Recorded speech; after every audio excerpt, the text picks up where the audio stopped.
Баршаңызға қайырлы күн, каналыма қош келдіңіздер. Бүгін сіздермен цветная капустаны ерекше клярда дайындайтын боламыз. Ол үшін видеоның соңына дейін көріп, тіркелуді ұмытпаңыздар. Бізге керегі цветная капуста, 2 жұмыртқа, тұз және паприка. Капустаны жақсылап тазалап аламыз, жуып, бөліктерге бөліп шығамыз.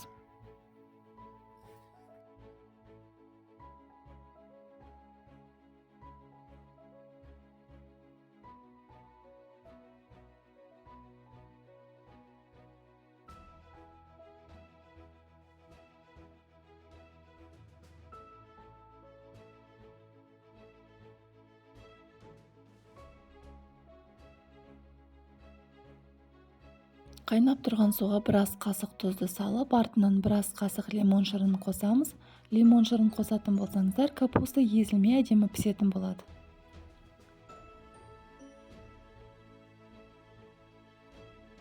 Капустаны ыстық суға салып, бетін жауып, қайнаған сәттен бастап 5 минут шамасында ғана пісіреміз, одан артық пісірмейміз. Егер одан артық пісіретін болсаңыздар, капусталарыңыз езіліп кететін болады. Піскен капусталарды дәл осылай қуыруға ыңғайлы болу үшін керекті мөлшерлерге бөліп аламыз. Капусталарды дайындап болғаннан кейін клярын дайындаймыз. Ол үшін 2 жұмыртқаны ыдысымызға жарып, артынан тұзды қосамыз және паприканы қосып, жақсылап араластырамыз. Паприканы міндетті түрде қосыңыздар, себебі паприка капустаға ерекше әдемі түс беретін болады. Артынан 2 ас қасық ұнды қосып, жақсылап араластырамыз.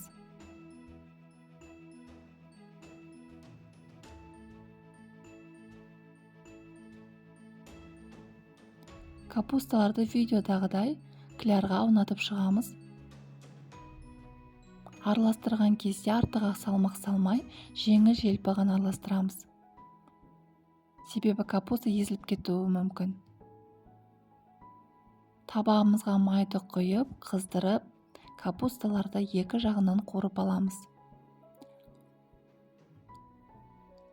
Әр жағын 1-2 минут шамасында ғана қуырамыз.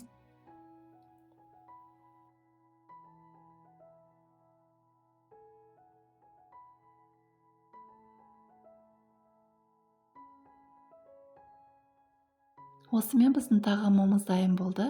Егер видео сіздерге ұнаса, комментарий қалдырып лайк басуды ұмытпаңыздар. Сіздерге ас болсын.